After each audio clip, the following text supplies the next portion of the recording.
नमस्कार दोस्तों, अगर आपसे कोई पूछे कि मोदी ने देश को क्या दिया है तो मैं आपको 3 चीज़ बता रही हूँ।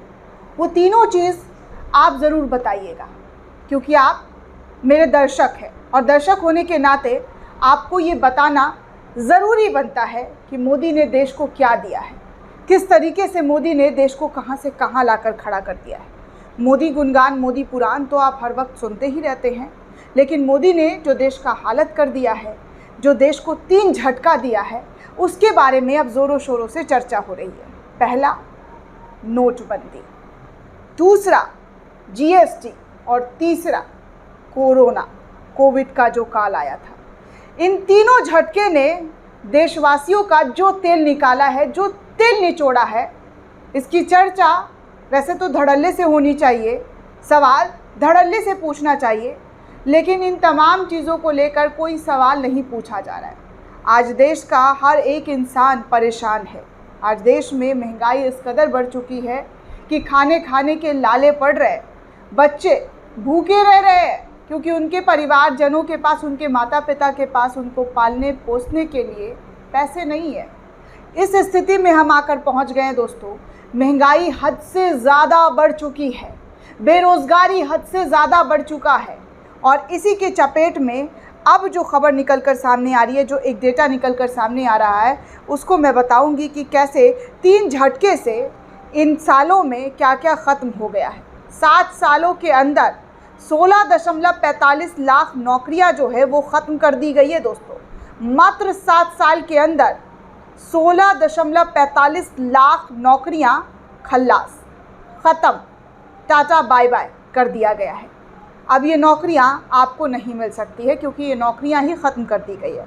दरअसल दोस्तों, सांख्यिकी और कार्यक्रम कार्यान्वयन मंत्रालय MOSPI ने अपने औपचारिक क्षेत्रों में नौकरियों का एक डेटा जारी किया है। इसके अनुसार साल 2022 से 23 में अनौपचारिक क्षेत्र में कार्यरत लोगों की संख्या 2015 से 2016 के बीच 11.13 करोड़ की तुलना में 16.45 लाख या लगभग 1.5% घटकर 10.96 करोड़ रह गई है, जो 2022-23 के अनौपचारिक क्षेत्र में कार्यरत लोग उनकी संख्या में किस कदर जो घटाई दिखाई दे रही है, 1.5% घटकर 10.96 करोड़ रह गई है। ये डेटा 2015-16 के बाद पहली बार सामने आ रहा है। इसके लिए 3 प्रमुख झटकों के प्रभाव को जिम्मेदार माना जा रहा है। जैसे नवंबर 2016 में नोटबंदी हुई थी, जुलाई 2017 में वस्तु एवं सेवा कर GST लागू कर दिया गया था, और मार्च 2020 में कोरोना ने भारत में रोजगार और नौकरियों पर सीधा असर डाला था। अब पहली 2 वजह नोटबंदी और GST तो मोदी सरकार लेकर आई थी। आप सभी को पता है कि काला धन वापस लाने की बात कही गई थी नोटबंदी के दौरान, लेकिन आज तक काला धन नहीं आया है। 2024 अब हम लोग कुछ ही महीने में कंप्लीट कर लेंगे, लेकिन काला धन किसके पास है किसी को नहीं पता।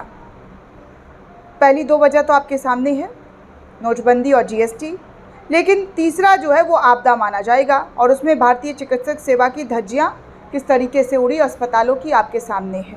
कैसे अस्पतालों में लंबी लंबी लाइनें लगी रही, लोग सड़कों पर अपनी बारी आने का इंतज़ार करते रहे, एक एक बेड पर 4-4 लोगों को बिठा देना, डॉक्टरों का ना होना, सरकारी अस्पताल का बदहाली, तमाम चीज़ें जो है आपके सामने निकल कर सामने आई कि किस तरीके से इस आपदा में अस्पतालों का क्या हाल था।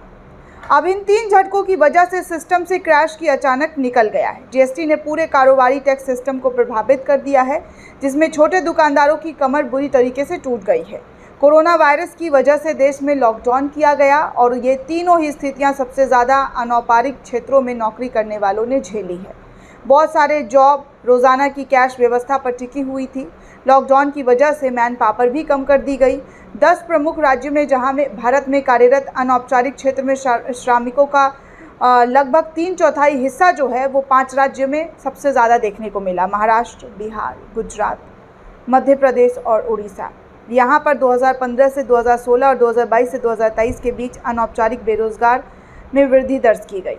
दूसरी ओर उत्तर प्रदेश, पश्चिम बंगाल, तमिलनाडु, कर्नाटक और आंध्र प्रदेश में इसी अवधि के दौरान अनौपचारिक क्षेत्र में श्रमिकों की संख्या में गिरावट में ज़बरदस्त तरीके से जो संख्या है वो दर्ज की गई। इन 5 राज्यों ने अनौपचारिक श्रमिकों का 42% हिस्सा जो है वो काम करता है। अब सोचिए यहाँ पर भी किस तरीके से जो है मज़दूरों की संख्या बार बार कम होती गई। उत्तर प्रदेश में अनौपचारिक क्षेत्र में श्रमिकों की संख्या 2015 से 16 में 1.65 करोड़ से घटकर 22 से 23 तक 2022 से 2023 तक 1.30 करोड़ के स्तर पर वृद्धि दर्ज की गई है। पश्चिम बंगाल में भी अनौपचारिक क्षेत्र में श्रमिकों की संख्या जो है 2015 से 2016 के बीच 1.35 करोड़ से घटकर 2022 से 2023 में 1.5 करोड़ हो गई, लेकिन 2021 से 22 में ये संख्या 1.2 करोड़ से मामूली तौर पर पश्चिम बंगाल के अंदर बढ़ी। बिहार, जो देश में प्रवासी श्रमिकों का सबसे बड़ा स्रोत माना जाता है, यहाँ 2015-16 और 2021-22 के दौरान अनौपचारिक क्षेत्र में श्रमिकों की गिरावट दर्ज करके अन्य राज्यों के बीच खड़ा रहा, लेकिन 2022 से 23 में पूर्व की तुलना में ये वृद्धि जो है दर्ज की गई तेज़। असंगठित क्षेत्र देश में जीबीए ग्रॉस वैल्यू एडेड में 44% से अधिक का योगदान देता है और गैर कृषि उद्योग में कार्यरत लगभग 75% मजदूरों को रोजगार देता है। डेटा संग्रह के बाद लंबे अंतराल के बाद मंत्रालय ने ऐसे क्षेत्र में उद्यमों के लिए सर्वे जारी किया है, जो तमाम तरीके से सरकार की पोल खोल रही है कि कैसे सरकार ने बेरोज़गारी को घटाने की बजाय और ज़्यादा बढ़ा दिया है। इस तरीके से देश में कैसे लोगों को 3 झटके मिले हैं, ये सब आपके सामने है। दोस्तों, इस पूरे रिपोर्ट को लेकर आप क्या सोचते हैं, आपकी क्या प्रतिक्रिया हमें कमेंट करके ज़रूर बताइएगा।